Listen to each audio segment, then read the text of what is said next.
मिंटकोला Aurangabad cut के लिए प्रदर्शन कर रहे किसानों को मिला कांग्रेस नेता आफताब अहमद का समर्थन। निर्माणाधीन दिल्ली मुंबई बड़ोदरा एक्सप्रेसवे पर कट के लिए कई हफ्तों से धरना प्रदर्शन कर रहे सैकड़ों किसानों को कांग्रेस विधायक दल उपनेता व नूह विधायक चौधरी आफताब अहमद का समर्थन मिला। विधायक आफताब अहमद धरना प्रदर्शन कर रहे किसानों के बीच पहुंचे और स्वयं भी धरना दिया। आफताब अहमद ने कहा कि मिंटकोला औरंगाबाद कट की मांग जायज है और इलाके के विकास के लिए जरूरी भी। इससे न केवल मेवात बल्कि पलवल, फरीदाबाद और गुड़गांव जिले के लोगों को भी लाभ मिलेगा। इस कट के मिलने से यहां उद्योग धंधों को स्थापित करने में मदद व बढ़ावा मिलेगा। भाजपा केंद्र व प्रदेश सरकार को इस मामले में जिद छोड़कर किसानों की वाजिब मांग को मानना चाहिए, क्योंकि भीषण ठंड में किसान सड़क पर बैठने को मजबूर हैं और एक किसान शहीद हो चुका है। बता दें कि 5 दिन पहले कड़ाके की ठंड से एक किसान की मौत हो गई। मृतक किसान का नाम रामखिलाड़ी, उम्र 63 साल, पुत्र हरिया, गांव मिंटकोला है। वो 1 जनवरी से धरना प्रदर्शन में शामिल था। किसानों ने कहा कि जब तक कट नहीं मिलेगा तब तक धरना प्रदर्शन जारी रहेगा। विधायक आफताब अहमद ने किसानों की मांग की मृतक किसान के परिवार को 50 लाख रुपए का मुआवजा, परिवार से एक सदस्य को सरकारी नौकरी तथा मृतक किसान को बलिदानी का दर्जा देने की मांग का समर्थन किया। विधायक आफताब अहमद ने भाजपा सरकार पर निशाना साधते हुए कहा कि भाजपा राज में सबसे ज्यादा उत्पीड़न किसान वर्ग का हुआ है। पहले भूमि अधिग्रहण बिल व उसके बाद 3 काले कृषि कानून लाकर सरकार ने किसान को निशाना बनाने का प्रयास किया, लेकिन किसानों व कांग्रेस पार्टी सहित अन्य सामाजिक दलों के दबाव व संघर्ष से भाजपा सरकार अपने मंसूबों में कामयाब नहीं हो सकी थी। इसके अलावा जीएसटी लागू करने और कोरोना में गलत प्रबंधन पर सरकार पूरी तरह विफल साबित हुई है। हालांकि पहले भाजपा सरकार अपने फैसले पर अड़ती है, लेकिन जैसे ही संघर्ष होता है तो सरकार बगले झांकती नजर आती है। नूह विधायक आफताब अहमद ने सरकार को चेताते हुए कहा कि या तो सरकार किसानों के मन की बात को सुनकर उनका समाधान कर दे, अन्यथा इस मामले में कांग्रेस पार्टी किसानों के साथ मजबूती से खड़े होकर निर्णायक संघर्ष करेगी। किसानों ने आफताब अहमद को बताया कि केंद्रीय मंत्री नितिन गडकरी ने किसानों को शुरुआत में मौखिक तौर पर मिंटकोला औरंगाबाद कट देने का आश्वासन दिया था, लेकिन अब जब काम अंतिम चरण में है तो किसान खुद को ठगा महसूस कर रहे हैं। इस पर विधायक आफताब अहमद ने कहा कि किसी भी मंत्री को झूठा आश्वासन नहीं करना चाहिए, बल्कि जो वायदा किया उसे निभाना चाहिए।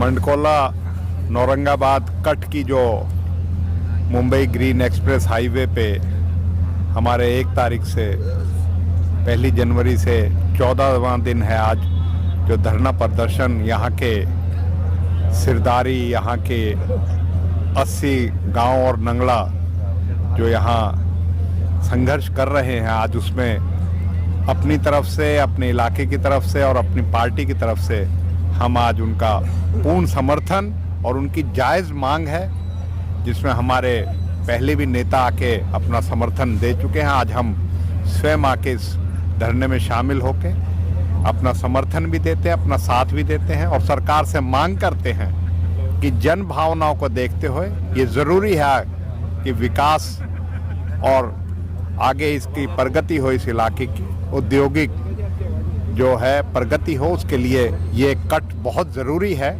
और दार्शनिक ना रह के ये एक्सप्रेसवे जो है ये सही इस इलाके के लिए लाभार्थी हो, इससे लोगों को फ़ायदा हो सके। ये जायज़ मांग है, जिसको हरियाणा सरकार तुरंत जो है सिफारिश करके केंद्र सरकार से इसको अमली जामा पहनाने के लिए और वास्तविक अमली जामा पहनाने का कार्य करे। नहीं तो यहाँ के किसान जो है, जो धरना दे रखा है, जो संघर्ष कर रहे हैं, हम उनके साथ हैं और जब तक मांग पूरी नहीं होगी हम इनके साथ इसी तरीके से इनका सहयोग करते रहेंगे, इनको समर्थन देते रहेंगे और इनकी आवाज़ को आगे उठाते रहेंगे, चाहे किसी स्तर पे भी उठाने की ज़रूरत पड़े। इस धरने की जो शुरुआत की रूपरेखा हमारी एक 80 से 100 गांवों की पंचायत हुई थी 25 दिसंबर को। उसमें सबको पूछा गया कि जो हमें पिछले 3 साल से बहकाया जा रहा था कि इस जो 3 हाईवेज हैं इन पर मिंटकोला औरंगाबाद में एक्सेस है। न्यूज़पेपर में, मीडिया में, इनफैक्ट केंद्रीय मंत्री नितिन गडकरी जी का भी ऑडियो हमने देखा है, जिसमें वो कह रहे हैं कि इस रोड से मिंटकोला में कट दिया जा रहा है। परंतु जब अब चालू होने के कागार पे रोड आया तो हमें देखा कि हमारे यहाँ तो कट ही नहीं है, ये तो हमारे साथ छला हुआ है। सरकार जिस तरह से उनकी कथनी और करनी में अंतर है, तो 25 तारीख को पूरी सहमति से यह निर्णय लिया गया कि यहाँ अनिश्चितकालीन धरना देंगे हम, और ये धरना तब तक जारी रहेगा जब तक हमें कट पूरी तरह से लिखित में ना मिल जाए। अब बातों में हम आने वाली नहीं है। और आप देख रहे हैं यहाँ रोज इसी तरह से लोग आते हैं, पूरी सर्दी में, चाहे 3 का टेम्परेचर रहा हो, दिन में इतनी ठंड रहती है, फिर भी इलाके के पूरे सरदारी और पूरा इलाके की जनता यहाँ आती है, हमारी माताएं बहनें आती हैं। और इसी ठंड की ही बदौलत हमारी एक साथी यहाँ शहीद भी हो गया है, उसकी भी सरकार कम से कम ये सुने कि कितने लोगों को शहीद करेगी। अभी तक कोई सरकार की तरफ से ठोस नुमाइंदा आके हमसे यहाँ नहीं कह रहा कि ये लिखित में जो पहले कहा गया, हमने कहा था हम आज दे रहे हैं कट को। हमारी मीटिंग भी हुई थी पिछले 12 तारीख को, वहाँ भी मंत्री जी भी थे, केंद्रीय मंत्री कृष्णपाल गुर्जर जी, उन्होंने भी हमारी मांग का समर्थन किया था कि मैं मुख्यमंत्री से बात करूंगा। मुख्यमंत्री जी से भी पता नहीं क्या बात हुई है, आगे क्या बात हो रही है, कहाँ देरी हो रही है, क्यों हमारे साथ हमारी ये पूरा वो हमारा इम्तिहान ले रहे हैं कि हम कब तक यहाँ बैठे रहेंगे। पर हम ऐसा नहीं है, हम पूरा जितना भी टाइम लगे हमें कट चाहिए, और हम अपनी मांग के लिए पूरे तन मन धन से यहाँ जुटे रहेंगे। और पूरे किसानों में इस बात का रोष है कि यदि हमारी मांग नहीं मानी गई तो सरकार की हम चूल्हे हिला देंगे। आने वाले इलेक्शन में सरकार को इसका पता चल जाएगा कि यहाँ की जनता यदि इनकी मांग नहीं मानी गई तो क्या कर सकती है। ये ऊपर वाले की कृपा से मुझे सौभाग्य प्राप्त है कि जहाँ अगर जनमत की आवाज़ उठाई जाती है तो वो वही आवाज़ होती है, जनमत आवाज़ नक्कारे खुदा होता है। तो हर जगह सफलता मिलती है, यहाँ भी सफलता बहुत जल्दी मिलेगी। ये क्या रणनीति? नहीं, रणनीति ऐसा है, अभी तो कल तक तो यही है। उसके बाद कमेटी, आपस में कमेटी बनी हुई है संघर्ष समिति, उसमें बैठ कर के और निर्णय लेना अच्छा रहता है। संघर्ष में हमेशा संघर्ष समिति बैठ कर के हर एक की अलग अलग राय होती है और उसमें से राय अच्छी निकल के आती है। तो कठोर निर्णय लेना पड़ेगा तो कमेटी लेगी, वो सारा सबने संकल्प कर रखा है। अब मैं आपके सामने अब शुरू से इस संघर्ष की रूपरेखा को उठाने का कोई लाभ नहीं है। मैं तो केवल एक ही बात कह कर के अपनी बात करूंगा कि जो भी आज तक की अब तक की संघर्ष समिति के कुछ चुनिंदा साथियों के साथ जो भी सरकार के नुमाइंदों के बीच में बात हुई है उन्होंने बताया, और आगे क्या बात होगी वो भी है। लेकिन ये बिल्कुल ठीक है कि इतना तो अनुभव है, हमें तजुर्बा भी है, और इतना ऊपर वाले ने दिया है हमें कि किसी छलावे का काम नहीं होगा तो उसे माना नहीं जाएगा। बगैर सबूत के, बगैर एविडेंस के और बगैर नोटिफिकेशन के जब सामने आ जाएगी चीज़, तो ये लोगों ने संकल्प कर रखा है जब तक हम वापस नहीं हटेंगे। और फिर आज जन समर्थन देखिए, यदि हमारा यहाँ इस धरने का, इस आंदोलन का जन समर्थन कमज़ोर हो जाता तो हम लोग समझते शायद हमारी जो मांग है शायद कमज़ोर है। आज जो भी आते हैं, आप देखिए हज़ारों की संख्या में लोग रोजाना आ रहे हैं, और लोगों ने ये तय कर रखा है चाहे 3 साल तक भी चलेगा तो चलाएंगे, इसी प्रकार से चले जाएंगे। और भूमिका भी हमने इस प्रकार 25 तारीख को जो पंचायत हुई थी उसमें ये बनाई थी कि सारे गांवों के 3-3, 4-4, 5-5 गांवों की एक दिन में ड्यूटी बना के तय कर दिया। तो अब उनको ज़्यादा दिक्कत नहीं आती, हफ्ते में एक बार नंबर आता है और वो धड़ाम आते हैं ट्रैक्टरों को लेकर के।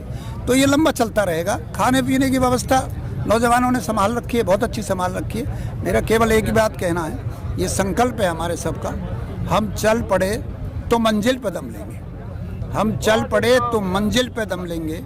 कोई रोके तो रुक नहीं सकते, कोई रोके तो रुक नहीं सकते। सारे इलाके का संकल्प है ये, इस कट को मंजूर करवा के ही दम लेंगे।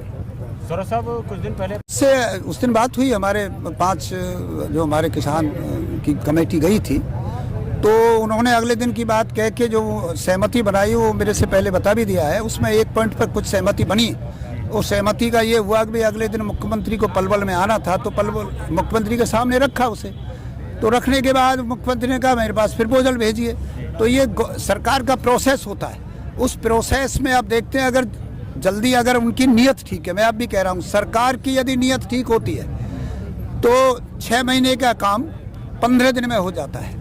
और अगर नीयत में कहीं खोट आ जाए तो फिर 6 महीने के बजाय साल भर तक बहकाया जाता है, लेकिन वो बहकाने वाला ये धरना है नहीं, ना ये आंदोलन बहकाने वाला है। ये आंदोलन तो निश्चित तौर से बुद्धिजीवी इसमें हैं, पंच इसमें हैं, नौजवान इसमें हैं, गवैया इसमें हैं, कवि इसमें है, हर प्रकार के अधिकारियों जो रिटायर हो गए हैं वो इसमें है। एक एक तरह का ये छोटी सी फुलवारी, लेकिन छोटी सी बगिया सब फुलवारी है। तो इस प्रकार का आंदोलन है। ये आंदोलन तो अपने लक्ष्य की पूर्ति करने के बाद ही हटेगा, और यह हमें विश्वास है।